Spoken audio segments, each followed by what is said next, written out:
Greetings of the day.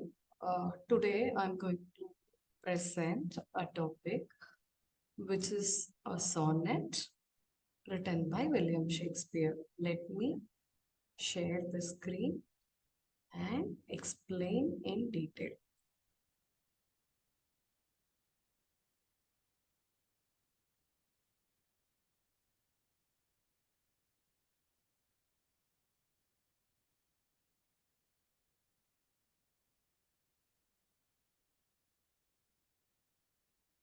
So it is Sonnet 130 by William Shakespeare. When it comes to English literature, the predominant name which will be there in the literature legacy is William Shakespeare. And there are so many writers and dramatists who are there in literature, existed and existing day by day. But there is one name which will always be remembered and referred by others as Shakespeare. And okay. And before entering into the crux of Sonnet 130, let me explain in detail about literary forms, because we have to know the etymology of the sonnet. What is a sonnet? Where it has come from?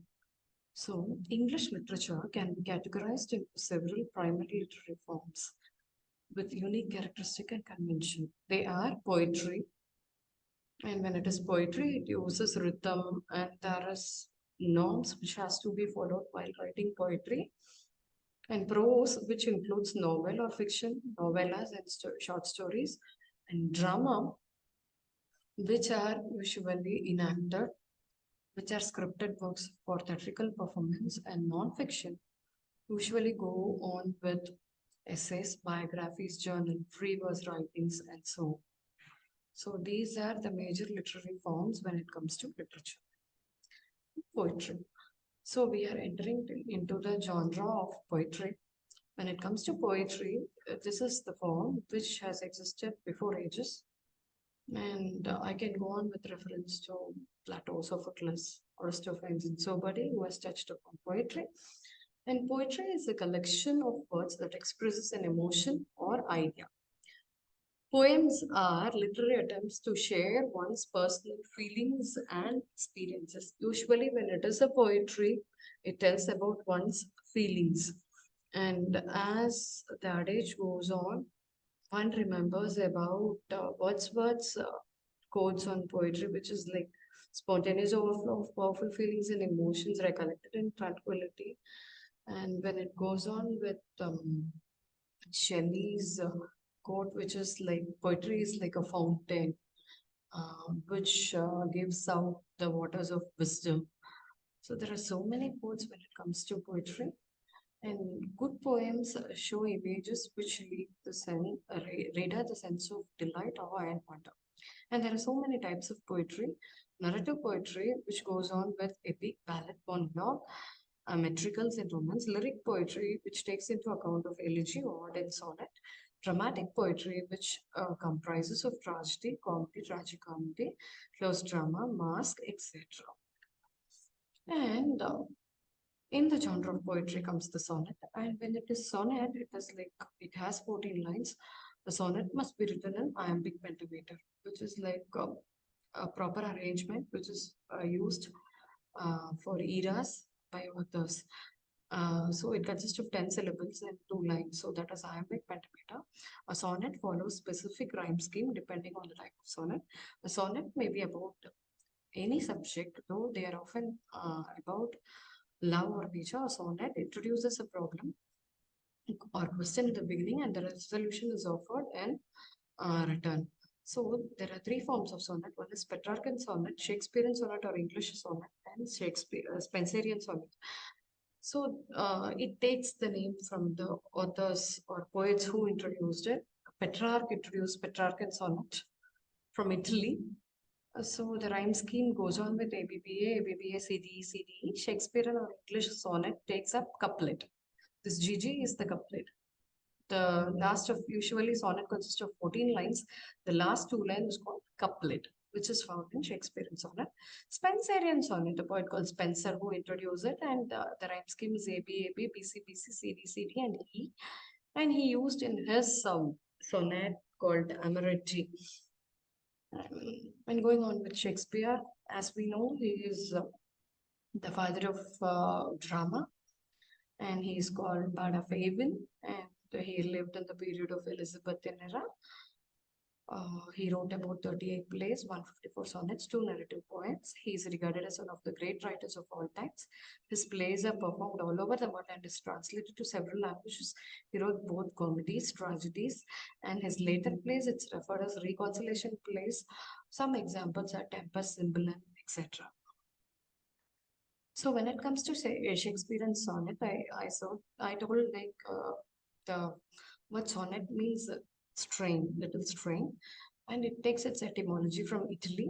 So I've given the difference between Italian sonnet and the English sonnet. Usually sonnet consists of 14 lines. The 14 lines is divided into 3 quatrains and 1 couplet. Quatrain means 4 lines. So 3 quatrains, 4 into 3, 12 lines, and followed by couplet, 2 lines. This is about the English sonnet. I've given an example. Okay. And when it comes to Shakespeare's sonnet and its addressing, sonnet 1 to, he wrote about 154 sonnet in total. Sonnet 1 to 126 are addressed to fair youth. And out of that, in that, 78 to 86 are addressed to his rival groups. 127 to 152 are addressed to a woman who is referred to Dark Lady, and we don't know specifically who the Dark Lady is. And 153 and 154 are addressed to classical god Cupid. So here I have given sonnet 130. It is a kind of inverted poem. In Elizabethan ages and prior to it, poets used to exaggerate everything. That's poetry because it is noted for its exaggerated style. But here it is inverted style of poetry because Shakespeare presents as it is. He takes the facts and presents as it is. I'll read it. My mistress' eyes are nothing like the sun. So his mistress' eyes are nothing compared to the sun. It is normal eyes. Coral is far more red than her lips red. Coral refers to this marine creature, and usually it is orangish red in color. It's not like that. Her lips are not like that. It is ordinary color. If snow be white, why then her breasts are dun? Dun refers to gray color. So usually snow is referred with white color, but her breasts are dark gray. If hairs be wires, black hairs grow on her head. Shakespeare refers his lady love's hair not like waves or not associating with something which is like exaggerated one. It is like black wires he compares with. I have seen roses damasked, red and white. Damask is mix of red and white. We can see roses which are like blend, right? But in her cheeks, it is not like that. It is like a simple pale cheeks. And in some perfume is there more delight. So there is more delight for anyone who gets good aroma. He tells about Lady Love's her breath is not like perfume. It is like uh, her breath reeks. Reeks refers to it's a stink. It's not a positive kind of smell. I love to hear her speak. It well I know. That music has far more pleasing sound. I love to hear her speak, but music is very good when compared to her speech. But I love to hear it. This is what he means. I grant I never saw a goddess go. I've never seen a goddess. There are so many goddesses in Greek mythology, like Diana, like Aphrodite. There are so many goddesses like Hera, but Shakespeare compares her lover as his lover as his lover. He doesn't compare to goddess. And when she walks, it is like ordinary human being walking, not like goddess. And then by heaven, I think my love as rare as any, she belied with false comparison. He concludes that my love is very true, and I didn't put out any false comparisons.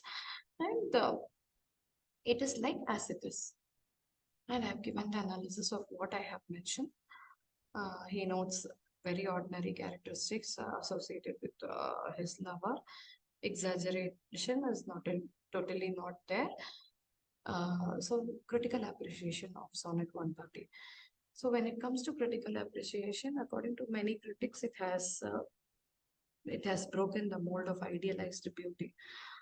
As I told you, Elizabethan dramatists as well before those times and after the times, there are so many exaggeration when it comes to poetry, but Shakespeare has broken the mold. He has broken the rules of idealizing something, and we can find honesty and authenticity in his sonnet because he is honest up to the core, and authenticity he has provided in each and every line that it is he is presenting facts, challenging beauty standards.